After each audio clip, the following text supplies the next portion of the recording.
வணக்கம். இன்றைக்கி சிம்பிளான முட்டை சாதம் எப்படி செய்யலான்னு பார்க்கலாம். எண்ணெய் வச்சு எண்ணெய் காஞ்சதும் கடுகு, சீரகம், பச்சை மிளகாய், வெங்காயம், தக்காளி இதெல்லாம் போட்டு நல்லா வதக்கிக்குங்க.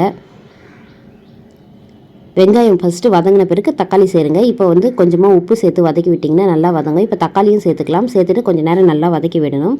நல்லா வதங்கின பிறகு இதில் நான் 2 பேருக்கு செய்கிறேன். அதனால் 2 முட்டையை உடச்சி ஊற்றிக்கிறேன். அது போதுமானது. முட்டையை உடச்சி விட்டுட்டு ரொம்பவும் கலரக்கூடாது, லேசாக கிளறி விடணும். அப்போ தான் உங்களுக்கு நல்ல லேயராக வரும். இப்போ அதுலேயே கொஞ்சமாக மஞ்சள் தூளை சேர்த்துக்கலாம். சேர்த்து இந்த மாதிரி மிக்ஸ் பண்ணுங்கள். கொஞ்சம் நேரத்தில் உங்களுக்கு நல்லா அந்த முட்டை வெந்து வரும். அந்த டைமில் சாதம் வடித்து ஆற வச்சுருக்கணும். அந்த உதிரியான சாப்பாட்டை தான் இதில் நம்ம போடணும். இப்போ நான் நல்லா ஆற வச்சுருக்கேன். நான் நார்மல் ரைஸ் தான் சேர்த்துக்கிறேன். நீங்கள் பாஸ்மதி ரைஸும் சேர்த்துக்கலாம். போட்டுட்டு நல்லா மிக்ஸ் பண்ணி எடுத்திங்கன்னா கடைசியில் கொத்தமல்லி, கருவேப்பிலை எல்லாம் தூவிட்டு சூப்பரான முட்டை சாதம் ரெடி. லஞ்சு பசங்களுக்கு கட்டி கொடுக்கணுன்னா ரொம்ப ஈஸியாகவும் இருக்கும், ப்ளஸ் ஹெல்த்தியாகவும் இருக்கும். கண்டிப்பாக நீங்கள் வீட்டில் ட்ரை பண்ணி பாருங்கள். இந்த வீடியோ பிடிச்சிருந்ததுன்னா லைக் பண்ணுங்கள். மீண்டும் அடுத்த வீடியோவில் சந்திக்கலாம். நன்றி.